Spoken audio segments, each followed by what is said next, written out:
नमस्कार दोस्तों, स्वागत है आप सबका तकनीकी वर्ल्ड के एक और मजेदार कैमरा कंपैरिजन वीडियो में। तो आज हम यहाँ पे कंपेयर करने वाले हैं पोको F3 GT के कैमरास को realme X7 Max के साथ। अब इन दोनों के बीच में तो डेफिनेटली कैमरा कंपैरिजन बनता ही है, क्योंकि दोनों ही डिवाइस है वो आपको सेम कैटेगरी में देखने को मिल जाता है। सब 30 के कैटेगरी में दोनों ही फोन आपको देखने को मिल जाते हैं। तो अगर यहाँ पे कैमरा सेटअप के बारे में बात करी जाए तो F3 GT में आपको मिलता है क्वाड रियर कैमरे का सेटअप, प्राइमरी सेंसर है 64 मेगापिक्सल का सेंसर, ओमनी विजन का सेंसर है, 8 मेगापिक्सल का अल्ट्रा वाइड एंगल लेंस है, 2 मेगापिक्सल का मैक्रो है, 16 मेगापिक्सल का फ्रंट कैमरा है। तो दूसरी तरफ अगर बात करी जाए realme X7 Max के बारे में, तो वहां पे भी आपको मिलता है ट्रिपल रियर कैमरे का सेटअप, 64 मेगापिक्सल का मेन सेंसर है बट सोनी का सेंसर है, 8 मेगापिक्सल का अल्ट्रा वाइड है, 2 मेगापिक्सल का मैक्रो है, 16 मेगापिक्सल का फ्रंट कैमरा है। तो यहाँ पे अगर आप ऑन पेपर कैमरा स्पेक्स देखते हैं तो दोनों में ही एकदम आइडेंटिकल देखने को मिल जाते हैं।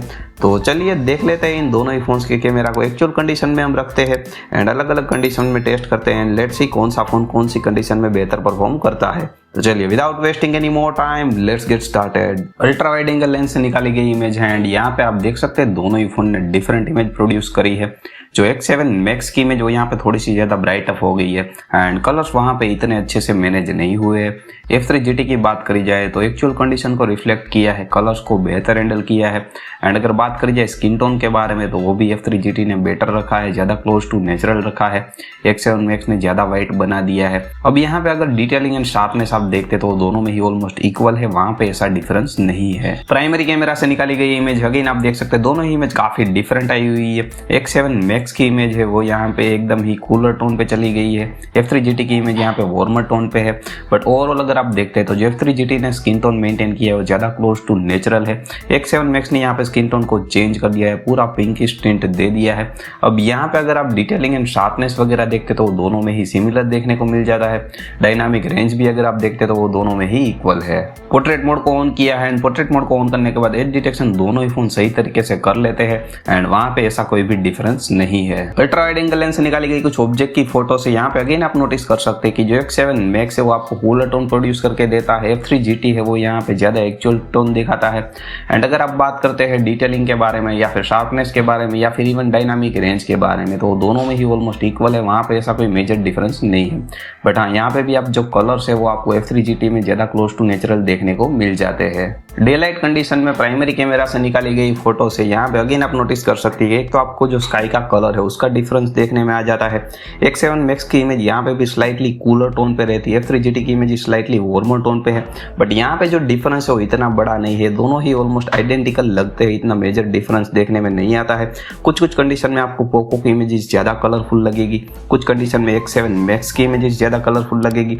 तो यहाँ पे जो प्राइमरी कैमरा है दोनों का है उसका परफॉर्मेंस मुझे इक्वल लगा है। 64 मेगापिक्सल मोड में निकाली गई इमेज है, यहाँ पे आप देख सकते हैं कि दोनों ही इमेज एकदम ही आइडेंटिकल लग रही है। अभी डिटेलिंग कहाँ पे बेहतर है, शार्पनेस कहाँ पे बेहतर है वो देखने के लिए इमेज को हम जूम इन कर लेते हैं। तो जूम इन करने के बाद आप देख सकते हैं कि यहाँ पे जो F3 GT की इमेज वो ज्यादा शार्प है, जबकि X7 Max की इमेज इतनी ज्यादा शार्प नहीं है। उसके बाद ये कुछ मैक्रो के सैंपल हैं, मैक्रो का परफॉर्मेंस यहाँ पे दोनों का ही ऑलमोस्ट इक्वल ही है, यहाँ पे कोई भी ऐसा डिफरेंस नहीं है। एंड दोनों के ही जो मैक्रो सेंसर है वो यहाँ पे सिर्फ कैमरास के नंबर बढ़ाने के लिए दिए गए हैं। फ्रंट कैमरा से निकाली गई इमेज है, यहाँ पे X7 Max की इमेज मुझे थोड़ी सी बेहतर लग रही है क्योंकि स्किन टोन वगैरह वहाँ पे थोड़ा सा बेहतर मैनेज हुआ है। पोको ने यहाँ पे जो स्किन टोन दिखाया वो थोड़ा सा ज्यादा डार्क दिखा दिया है। वैसे यहाँ पे जो नेचुरल स्किन टोन है वो तो दोनों में से किसी भी फोन ने नहीं दिखाया है, बट ओवरऑल X7 Max की इमेज थोड़ी सी बेटर लगी है। एंड यहाँ पे अगर आप डिटेलिंग एंड शार्पनेस वगैरह देखते हैं तो X7 Max में बेहतर है, जबकि पोको में यहाँ पे आपको क्लियरली ओवर शार्पनिंग का इश्यू देखने में आ जाता है। पोर्ट्रेट मोड को ऑन किया है एंड पोर्ट्रेट मोड को ऑन करने के बाद एज डिटेक्शन के मामले में दोनों ही फोन अच्छा काम कर लेते हैं। ये एक और सैंपल है जो मैंने चैलेंजिंग कंडीशन में निकाला था, बैकग्राउंड में लाइट आ रही थी, तो यहाँ पे आप देख सकते हैं कि X7 Max ने थोड़ा सा बेहतर काम किया है, स्किन टोन वगैरह सही से मैनेज किया, हालांकि थोड़ा ज्यादा ब्राइट बना दिया है। बट पोको ने यहाँ पे बहुत ही ज्यादा डार्क दिखा दिया है स्किन टोन एंड देखने में भी इमेज काफी ज्यादा बेकार लग रही है।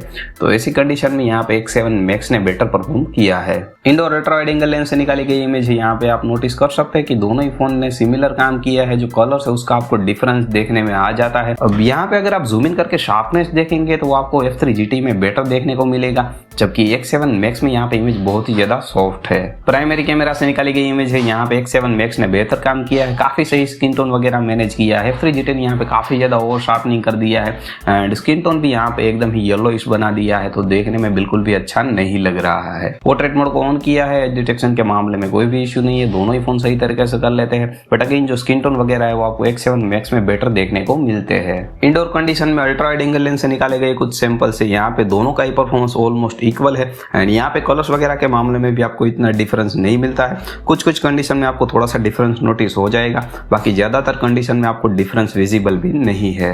इंडोर प्राइमरी कैमरा से निकाले गए सैंपल से यहाँ पे मुझे X7 Max का आउटपुट थोड़ा सा बेहतर लगा है, उसका जो कलर साइंस है वो थोड़ा सा बेहतर लगा है, कलर्स वहाँ पे बूस्ट नहीं होते हैं। F3 GT यहाँ पे स्लाइटली कलर को बूस्ट कर देता है एंड उसका परफॉर्मेंस इंडोर कंडीशन में इनकंसिस्टेंट लगा है, मुझे कंटिन्यूसली आपको एक जैसे कलर देखने को नहीं मिलते हैं। तो यहाँ पे इंडोर या फिर आर्टिफिशियल लाइटिंग कंडीशन में मुझे X7 Max का आउटपुट बेटर लगा है। दोनों ही फोन में फ्रंट कैमरा से निकाली गई इमेज है। अगेन मुझे यहाँ पे X7 Max की इमेज बेटर लग रही है क्योंकि स्किन टोन वहाँ पे थोड़ा सा बेहतर देखने में आ रहा है। शर्ट का कलर उसने एक्चुअल रखा हुआ है।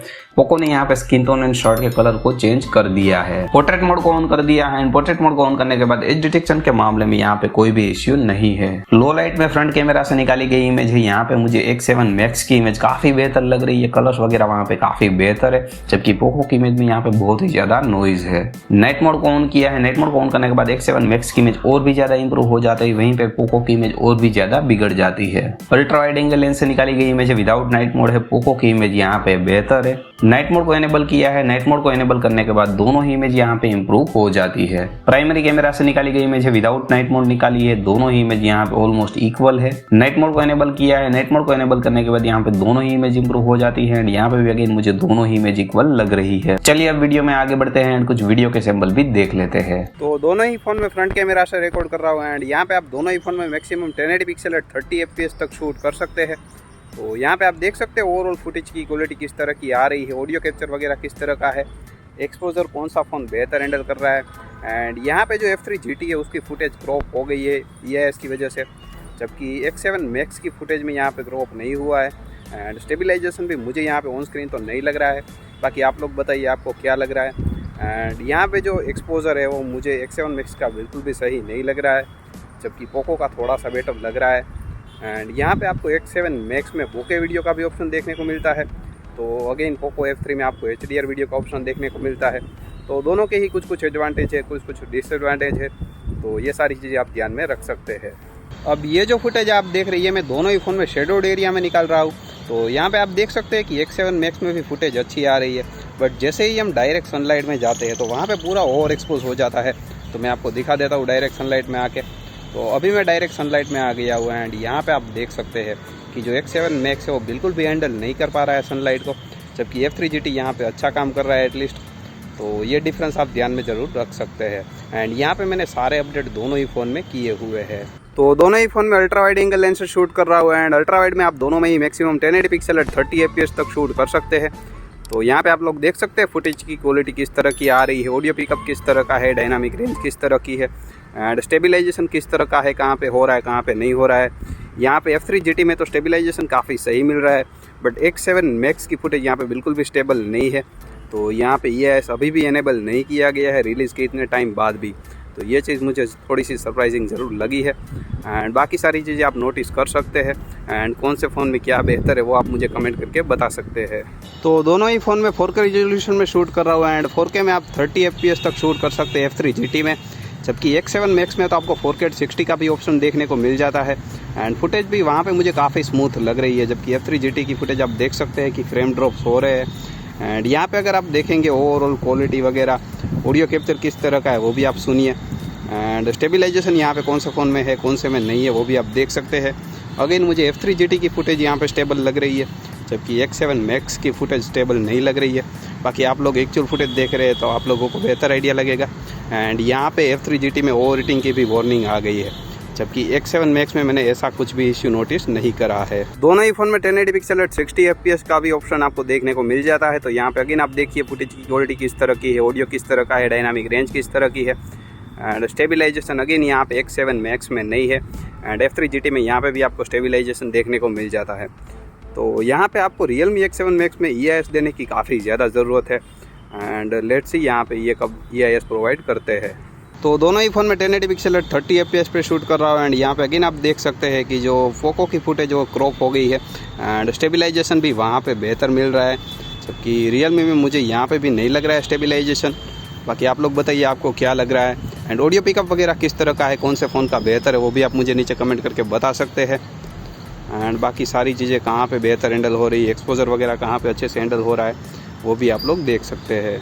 दोनों ही फ़ोन में ultra study and study video जैसे मोड भी देखने को मिल जाते हैं। दोनों ही फ़ोन में उस मोड को इनेबल कर दिया है।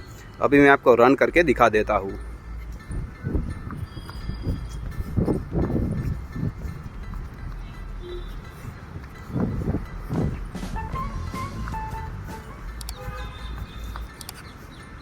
तो भाई यहाँ पे जो स्टडी वीडियो है वो मुझे पोको का काफ़ी ज़्यादा बेहतर लगा है, जबकि X7 मैक्स का वीडियो इतना ज़्यादा स्टेबल नहीं था। तो दोस्तों अगर ओवरऑल रिजल्ट्स के बारे में बात करी जाए तो रिजल्ट यहाँ पे कुछ मिक्स आए हुए हैं।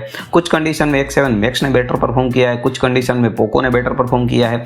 बट यहाँ पे जो आउटडोर कंडीशन है वहाँ पे मुझे पोको का स्किन टोन वगैरह बेटर लगा था। अब अगर आपको ब्यूटीफाई स्किन टोन पसंद है तो फिर आपको X7 मैक्स से आउटपुट बेटर लगेगा। एंड अगर इंडोर कंडीशन के बारे में बात करी जाए तो वहाँ पे X7 मैक्स ने बेटर परफॉर्म किया है कलर्स के मामले में एंड जो ह्यूमन स्किन टोन वगैरह है उसके मामले में भी। वीडियोस के बारे में बात करी जाए तो वहाँ पे F3 GT का आउटपुट बेहतर है, कलर्स वगैरह वहाँ पे बेहतर है, स्टेबलाइजेशन भी देखने को मिल जाता है, जबकि X7 मैक्स में स्टेबलाइजेशन बिल्कुल भी नहीं है।